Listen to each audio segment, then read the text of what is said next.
Tamam. Hadi seçelim.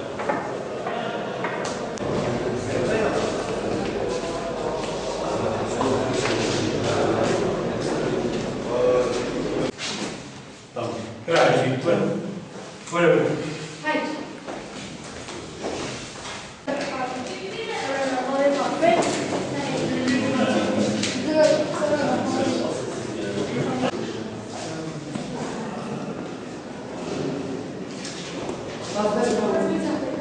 Tokyo halkı için oy kullanmak için gelmişiz. Bizim mesela kim bize elini uzatsa, yani bizim şeylerimizi yaparsa onu istiyoruz. Hangi hayırlı olursa o olsun.